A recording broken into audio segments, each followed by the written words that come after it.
Bismillahirrahmanirrahim.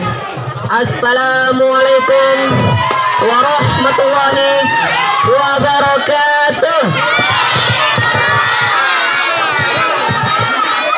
Yang laki kurang kompak, yang perempuan kurang serentak, guru kita kurang bersemangat. Assalamualaikum warahmatullahi wabarakatuh.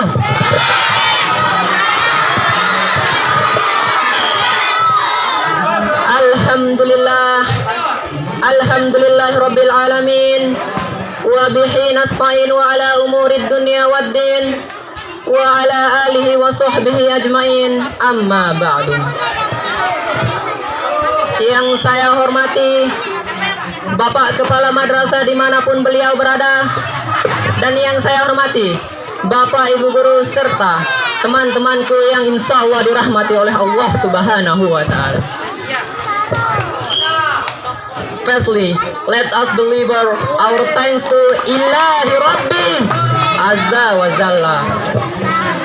Dialah Allah, Raja di atas segala raja, dan yang raja selain Allah budak. Dan dialah Allah yang maha kaya, dan yang kaya selain Allah miskin. Dan dialah Allah yang maha besar dari segala yang besar, dan yang besar selain Allah kecil. Dan yang kedua kalinya, tak lupa pula kita haturkan selawat beriring salam atas junjungan alam Habibana wa Nabiyana wa Maulana Muhammad sallallahu alaihi wasallam,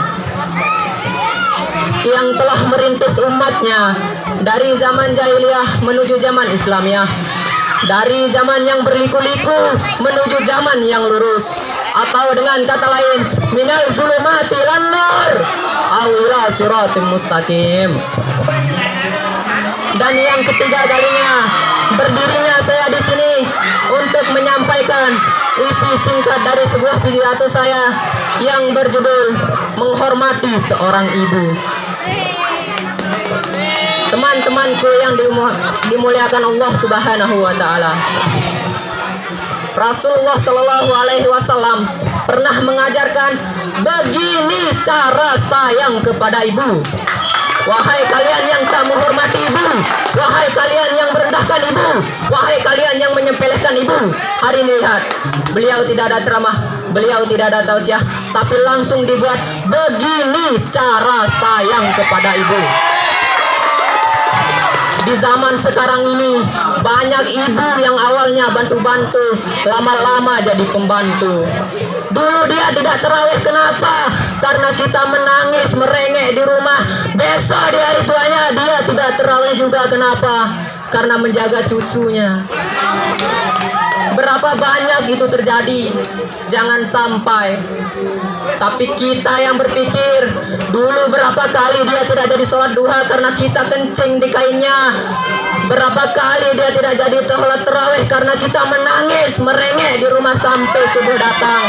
Berapa kali dia tidak jadi iktikaf karena kita, andai yang masih hidup hari ini datang, belikan pakaian yang paling ia suka, berikan perhiasan kalau ada. Andai tidak cium tangannya, dan yang sudah meninggal dunia, jangan lupa kau doakan mereka. Robbi gfirli wali walidayya warhamhuma kama rabbayani shaghira. Berdoa pun kau tak mau, lalu apa yang mau kau bawa menghadap Allah? Meregang nyawa yang melahirkan engkau. 9 bulan 10 hari kau menumpang di perutnya, 2 tahun kau menyusu, melahirkan sampai menetes darahnya dalam badanmu. Lalu apa yang kau bisa lakukan? Andai kau gendong dia dari rumah ke Mekah, balik lagi, belum tentu dapat menebus satu teriakannya saat melahirkan engkau. Lalu apa yang kau lakukan? Datang seorang ibu pergi ke tempat servis HP. Pak, tolong Pak, ini HP ibu rusak kayaknya. Setelah diperiksa HP-nya, ini nggak rusak Bu, memang anak ibu nggak nelpon. Kenapa kau tidak telepon? Datang dia ke rumah anaknya. Nak, tolong nak, ibu nggak ada bekal mau buka puasa, ibu boleh minjam 100.000. Lalu apa kata si anak? The perfect combination of might dan major. Sebentar ya ma, aku tanya istriku dulu. Ini ceritanya dapat dari mana? Ada yang kirim WA grup. Jadikanlah ibumu seperti raja, maka Allah akan memberikan rezekimu seperti rezeki raja-raja. Bukan hadis, dapat dari WA grup. Teman-temanku yang dimuliakan Allah Subhanahu wa taala, datang seorang laki-laki, "Ya Rasulullah, izinkan aku mati syahid, karena orang yang mati syahid tidak akan merasakan sakratul maut illa kau seperti cubitan pada tangan. Izinkan aku mati syahid, karena orang yang mati syahid tidak akan merasakan azab kubur. Izinkan aku mati syahid, karena orang yang mati syahid tidak akan ada hisab, langsung masuk surga." Kemudian Nabi bertanya, "Alaka min ummin? Ibumu masih hidup? Ibumu ada di rumah?" "Ya, ilzam rijulan dapat tambal jannah." Urus tapak kakinya, akan kau dapat di surga di sana. Kalau kau urus tapak kakinya, kau dapat surga. Apalagi kau urus kepalanya, apalagi kau urus badannya. Kurang dari sini, urus ibumu, mandikan dia, belikan makanan yang paling ia suka. Dan kalau ia sudah meninggal dunia, maka kau datang ke makamnya. Allahumma firlana zunubana wa zunuba walidaina warhamhuma kama rabbayana shighara. Teman-temanku yang dimuliakan Allah Subhanahu wa taala, datang seorang laki-laki, kata Nabi, nanti akan datang seorang laki-laki yang datang kemari, minta doa sama dia. Sahabat terheran-heran, kami yang jihad bersama Nabi, kami yang hidup bersama Nabi, kami yang berang bersama Nabi, lalu kenapa mesti minta doa dia? Pokoknya nanti kalau dia datang kemari, minta doa sama dia. Tak lama setelah Rasulullah wafat, datang seorang itu, laki-laki itu. Ia bernama Wais Al-Qarni. Doanya kabul. Kenapa? Karena merawat ibunya. Kalau ibumu kau rawat, doamu dikabulkan Allah Subhanahu wa taala.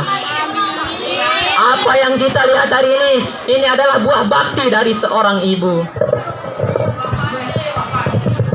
Datang seorang laki-laki, "Ya Rasulullah, man hakun nas bisnis sahabati?" Siapa yang paling berhak mendapatkan baktiku?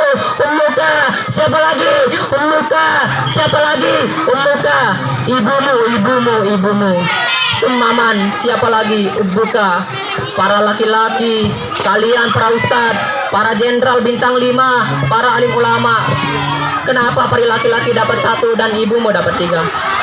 Sebab ibu bisa melakukan yang 3 hal. Yang pertama, mengandung, melahirkan, dan menyusukan. Kalau kalian para laki-laki mau dapat yang 3 itu, coba yang 3 itu. Pulang dari sini, pergi ke tempat jual kelapa. Jangan dibelah, ikat perut 9 bulan. Kalau mau tahulah hanya merasanya melahirkan, pulang dari sini, pergi ke tempat jual mangga. Telan bulat-bulat, keluarkan bulat-bulat. Emang enak jadi perempuan. Mereka ini luar biasa. Tanya ibumu, berapa kali dia tidak puasa Ramadan? 30 hari dia tidak puasa. Saat mau ganti kodok tahun berikutnya, adikmu menyusul. Hari ini dia terhutang di hadapan Allah. Lalu apa yang kau bisa lakukan? Ridallahi ridal walidain, wasutullahi fisutullah. Ridho Allah terletak kepada ridhonya orang tua, dan murka Allah terletak kepada murkanya orang tua. Teman-temanku yang dimuliakan Allah Subhanahu wa taala, ibu ini meski ibu ngomong salah, tetap dikabulkan Allah Subhanahu wa taala. Ada seorang ibu memanggil anaknya, Curaij. "Ya Curaij." Anaknya lagi ibadah. Antara ibadah pada Allah atau nyambut ucapan ibu. Allah lebih mulia, dia tetap diam. "Ya Curaij." Dia tetap diam. "Ya Curaij." Dia tetap diam. Sampai ibunya berdoa. Apa kata ibunya? "Ya Allah, jangan matikan Curaij sebelum matanya melihat wanita, maaf, tuna susila. WTS PSK, orang jelek, orang nakal. Ahli ibadah tidak mungkin matanya melihat wanita tuna susila." Tapi takdir berkata lain. Setelah ucapan ibunya, wanita tunasila hamil datang ke rumahnya. Difitnah si Curaij. Wanita itu ditangkap. "Siapa yang menghamilimu?" Lalu dengan lancang si wanita menjawab, "Curaij, yang menghamiliku adalah Curaij." Datang para warga ke rumahnya Curaid. Hai Curaid, ternyata engkau hanya berpura-pura menjadi pelaku ibadah selama ini. Engkau telah menghamili wanita ini. Dihancurkan tempat ibadahnya Curaid. Lalu Curaid tetap sabar. Dia tetap diam. Tunggu sampai anak itu lahir. Dan tak lama setelah anak itu lahir, anak yang belum bisa bicara, anak yang belum bisa ngapa-ngapain ditanya, "Ya ulam, siapa bapakmu?" "What's your father? Come on my please, follow my help." "Siapa bapakmu?" Dia menunjuk pusar anak itu, lalu bertanya, "Siapa bapakmu?" Lalu si anak itu menjawab, "Cowboy." Cowboy, sapi, boy, penjaga sapi. Barulah para warga tahu bahwa Rai Ranam yang telah menghamili wanita tersebut. Kenapa fitnah itu terjadi? Doa ibu dikabulkan Allah Subhanahu wa taala. Oleh kalian, wahai para calon ibu, wahai para bapak ibu guru dimanapun dia, kalau setelah dikaruniai sebuah anak, jangan pernah memanggil anak kalian dengan perkataan-perkataan yang tidak. "Hei setan, hei hantu," jangan pernah. Kalau marah sama anak, panggil dia, calon wali kota. Kalau marah sangat, calon gubernur. Teman-temanku yang dimuliakan Allah Subhanahu wa taala, doa ibu dikabulkan Allah Subhanahu wa taala. Not glass forever, we can story. My name Star is speaking. Mungkin hanya ini yang dapat saya sampaikan. Mohon maaf atas segala kekurangan dan kesalahan kata. Wabillahi taufiq wal hidayah. Wassalamualaikum warahmatullahi wabarakatuh.